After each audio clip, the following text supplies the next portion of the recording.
Hi guys, my name is Liz Kuiper and I am an English teacher in Martinsburg, West Virginia.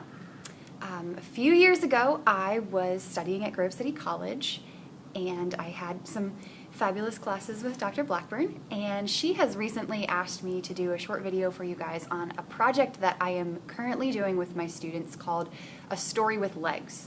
So just to give you a little bit of background on this project that I have been concocting for several months.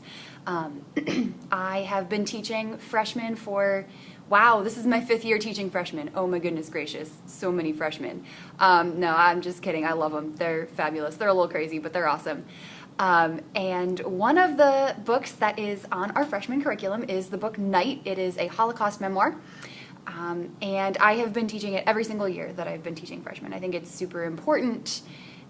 I love the language in the book. I love his description. I love his symbolism.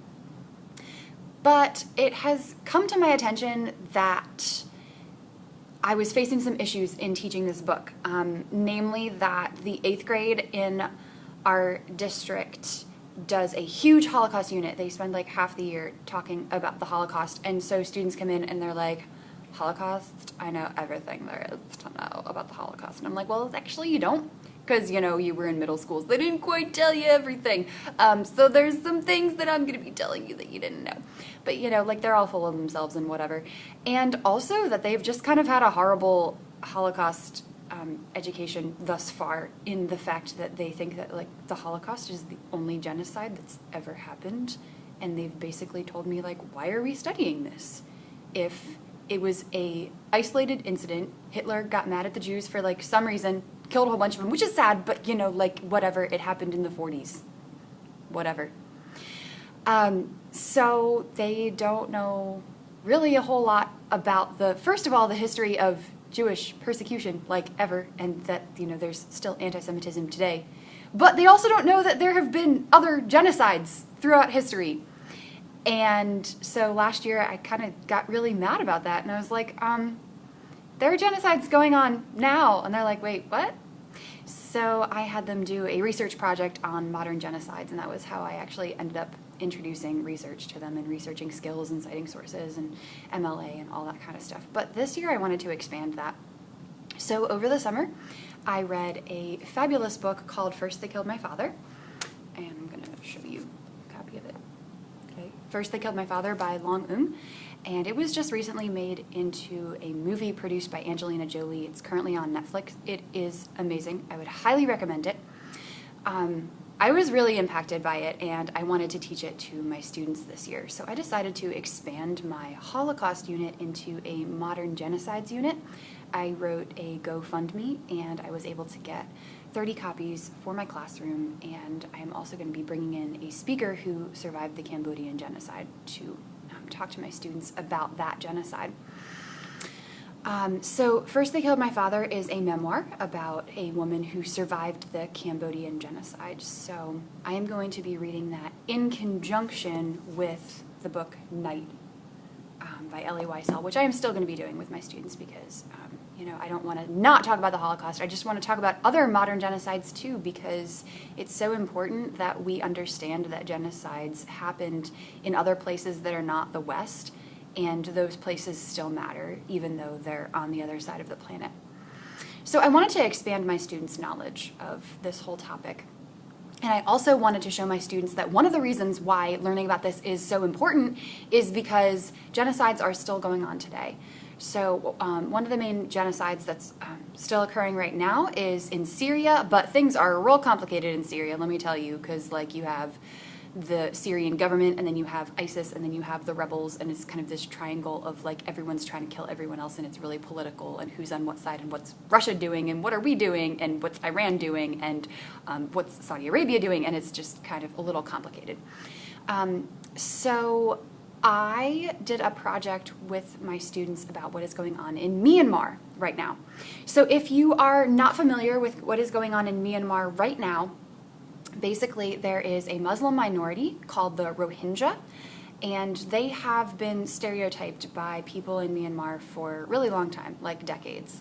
A video that I recommend on this, if you are not familiar with what is going on, is a video by Vox and it's called The Ethnic Cleansing of Myanmar's Rohingya Muslims Explained. If you look on YouTube for that, that is one of the best and most straightforward sources I have been able to find on the topic. But just to kind of sum up what's happening, they lost their citizenship decades ago. They are not able to vote. They are not able to own property. They're very, very poor, and now the government is going around burning their villages, raping them and shooting them and things, and so they are mainly escaping to Bangladesh and living in refugee camps in Bangladesh. So I did a day on explaining all of this to my students by showing them that video, and then I found some really good resources on the Choices program by Brown University. If you are in the future ever thinking about teaching something relating to genocide or the Holocaust, I would highly suggest that you check out the Choices program by Brown University. It is some of the best resources that I have ever seen on teaching genocide to students. Very hands-on, interactive programs and resources. So they have some resources on the Myanmar genocide, and they linked to some feature articles written and published in Al Jazeera about people in Bangladesh refugee camps and what they are experiencing right now. So I had my students read those firsthand accounts and write about what they were discovering about what it's like to be forced out of your home, have to flee with only the clothes on your back and what food you can carry, be shot at while you're trying to run across the border. You know, the Myanmar government is planting landmines across the border right now, so they can't come back. So to know that to come back would be a risk to your life, all of those things to give my students a perspective of, you know, what it would be like to be in their shoes. And then I decided that for the next 4 weeks, we are going to be following what happens to the Rohingya in Myanmar. This was also something that was suggested by the Choices program, but it's also something that I first heard about a couple of years ago by an English teacher named Kelly Gallagher. He's a teacher out in California. Also, I would highly suggest that you follow Kelly Gallagher. He's written so much on how to teach writing, how to teach reading, how to teach students about current events. I know I'm giving you a lot of homework here, sorry, but he's fabulous, and I heard him speak a couple of years ago, and he suggested this project called A Story with Legs. You basically choose a developing news story that has to relate thematically to the topic that you are reading about, and you have your students follow it for a couple weeks and see how it develops. That can be a little bit scary from a teacher perspective, because like, I don't know what's gonna happen, or if anything's gonna happen. We might just like be looking at the news for 4 weeks and be like, wow, nothing's changed. Okay, well, that stinks for, you know, the Rohingya and things. But you know, there's a purpose to that too. Because if we just read about it one day and they're like, oh wow, yeah, that's sad, and then we never touch on it again, they never see what happens to them. And I want them to see what happens to them. So here is what I concocted for this. So I'm going to kind of show you the resource that I'm using for this. So I made up a notes-taking sheet, and for each of those paragraphs that you saw, that's for every week that we're going to be looking at the conflict. Every week they have to find, in their groups, their table groups where they sit, they have to find one news source on what has happened to the Rohingya in the past week, and it has to be something, a news article that has been written in the past week, so they can get new news on what is happening to the Rohingya. They have to write the headline, and they have to write the source of the news, so we're seeing, according to different sources, what are they saying about what's happening to the Rohingya, and then they have to summarize what they've learned about what is recently happening to the Rohingya in their news article. Then to visually keep track of this, I made a wall in the back of my classroom, which you can kind of see behind me there a little bit. Every time that they look at a news article, they are going to be also writing the headline and writing the source, and then I collect those, and then at the end of the day, I categorize them on the back wall. So I'm going to show you my wall that I've made to keep track of all of this.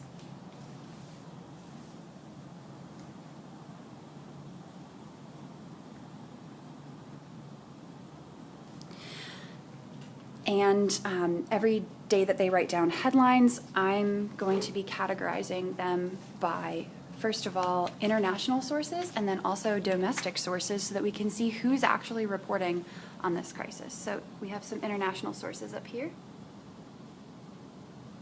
And then we do have our domestic sources. So at first there weren't really even any domestic sources that were reporting on this, which if I would have gotten on the ball a little bit faster, that would have actually been even more interesting to be like, well, why is Al Jazeera and BBC the only one who's saying anything? Like CNN is radio silence. But just within the past week, we have seen some domestic sources start to report on this. Yeah, I'm really excited to see where this goes and what we learn about continuing to follow a news story and how this develops. At the end, I'm going to be having them analyze some questions about how the crisis has changed over time. Has the government of Myanmar done anything to address this issue? Have international organizations or governments of other countries done anything to help? That was interesting because the day that we started looking at news sources was the first day that the U.S. had made a statement saying, we think that this is actually, in fact, ethnic cleansing, and we don't think that what Myanmar is doing is okay. So it wasn't that we had gotten involved, but it had been going on for upwards of a month and a half, and it was the first day that we had made a statement as to our stance on it. Which news sources did you find most useful in researching your topic? Which were least useful, and why? And then what do you think should be done to address this issue after they follow it for 4 weeks? So yeah, I'm really excited to see where this goes. I'm excited to see what they gain from this in terms of understanding different types of news sources, and understanding how news is portrayed differently throughout the world. Really, you could do this with any topic, though. A couple years ago, when I heard Kelly Gallagher first introduce the concept of the story with legs, I tried it out with my students. I was teaching that year one class of 10 honors, and we read To Kill a Mockingbird at the same time that all of the Michael Brown stuff happened to go down. And I didn't know that it was going to be a big thing at the time. I was just like, oh, some dude got shot. Okay, this kind of like relates. And we ended up following that, which became crazy. And I had no idea that it was going to be that way. And I didn't have a visual wall like I do now. We just kind of, every so often checked in on it and got the next scoop on what was going down. I'm really excited to have an actual visual way to keep track of it this year, though. So I hope that inspires you with some ideas for your future classroom. You guys rock, and you are going to change the world teaching English to your students. It's a really important time to be doing this. So you guys are doing great things. Keep on being awesome and keep rocking out. All right, bye.